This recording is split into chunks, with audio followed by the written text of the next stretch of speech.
Back at a jammed-packed Raymond James Stadium in Tampa, Florida for the Redskins and the Bucs. Perfect football weather in the mid-50s. Michael Pittman will check in as the running back on this series. Sims to throw. Had the ball batted away and intercepted. Arrington to the 5. 21 yards on the return. Portis the deep man. Sellers goes in motion. Portis on the stretch to the goal line. Touchdown. That's the kind of power that Clinton Portis gives you. First down at the 34. Williams. No place to go. Redskins say the ball is loose, and they got it. Still loose. Picked up by the Skins. Sean Taylor. We haven't heard a whistle yet, and Sean Taylor has gone for the touchdown. That is visions of last week against the Philadelphia Eagles. Sean Taylor with a fumble recovery that goes on into the end zone. Ever to wear a football uniform is Antonio Brown. Low line drive kick. Can't make the catch. Will get it on the hop. He's drilled, fumbled the ball. The Redskins got it back. What a break for Washington. Torrey Cox just unloaded on Antonio Brown, and now Tampa Bay says they have. No, they're giving it to Washington. And Bryant right down the middle.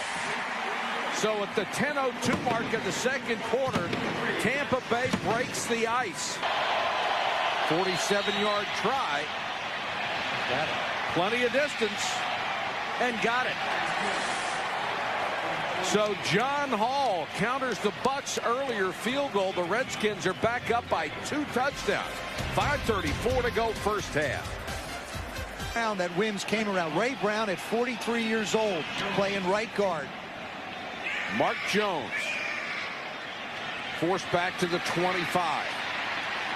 Look out. Jones reverses his field. He's got a chance to get a big one. And the punter, Derek Frost, showed you some speed. That may be the fastest punter that ever lived. And he's hurt. Unless you touch somebody, it's not a penalty. Sims again, over the middle. Pittman, wide open, and Sean Taylor goes helmet to helmet and takes him down at the 24. A tight formation. Bootleg. Sims. Touchdown.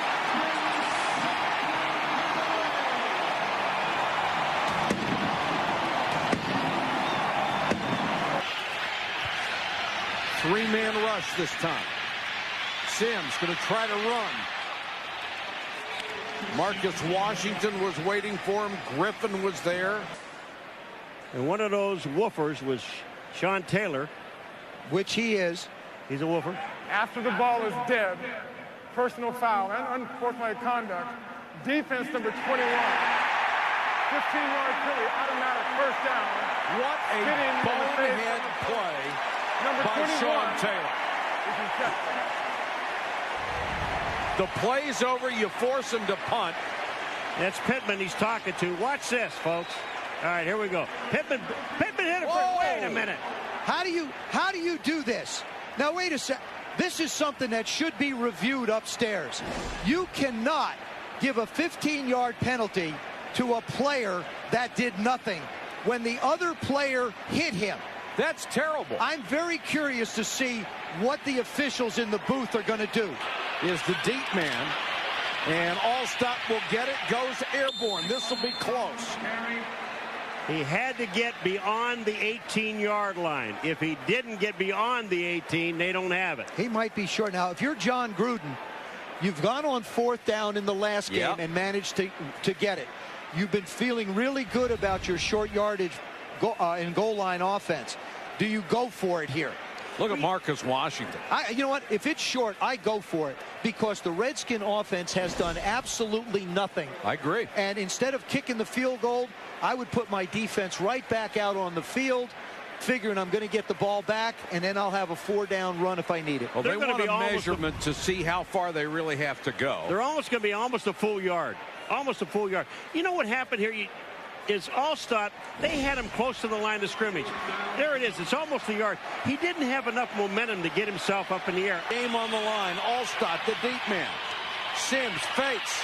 Pressure in his face and throws incomplete. The Redskins brought the house. Marcus Washington in the face of Chris Sims, and what a courageous call by Greg Williams. Brunell throws back across the field and it's intercepted. Should have been caught by Taylor Jacobs. Instead, it goes to Brian Kelly. Sims deep. Touchdown. Edel Shepard lost the ball when he hit the ground. Are you kidding? A perfect throw. Again, let me just repeat. It's in the end zone. It's the same as in the playing field. Outside the end zone, you've got to have control of the ball when you come down. Joseph? He beat Carlos Rogers, and the pass was perfect. You'll see the ball start to squirt up. He catches it now. As he starts to bring it in, the ball squirts up. He does not have control right there when his knee hits the ground. It looks like it, but the other shot shows, and then when it comes out. And remember, the call on the field is incomplete, so correct. they have to have overwhelming visual evidence to overturn it.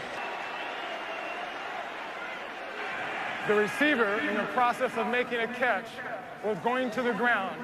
Independent of his knee hitting, if the ball comes loose upon contact to the ground, by rule, incomplete. Well, you know what? Great call. Mike Carey, not only is it a call, but Mike Carey does as good a job as anybody that we have an opportunity to work with. Fourth down. They've got to have this play to stay alive. Sims are going to try the same thing, incomplete. Oh, and he had him open, too. Chris Sims had Edel Shepard open again up the sidelines. Frost, He shanked it. horrible punt. He kept it away from Joey Galloway. No, I meant out of bounds down the field, not at the 46-yard line. A 14-yard clunker. They like to throw to Alex Smith in there. Three-man rush. That one's tipped and intercepted. I don't believe it. It's Marcus Washington. That is the fifth pass that the defensive line of the Washington Redskins has got their hands on today. It won't matter. I want to make a prediction. The Tampa Bay Buccaneers with Chris Sims, this defense, this football team, as young as they are, John Gruden has done his best coaching job, as has Joe Gibbs. The Bucs will be back. That is 6 in a row for Joe Gibbs and the Washington Redskins. They have basically been in a playoff mode for a month and a half. The final score, the Redskins 17, the Bucs 10. We'll be back to Tampa after this.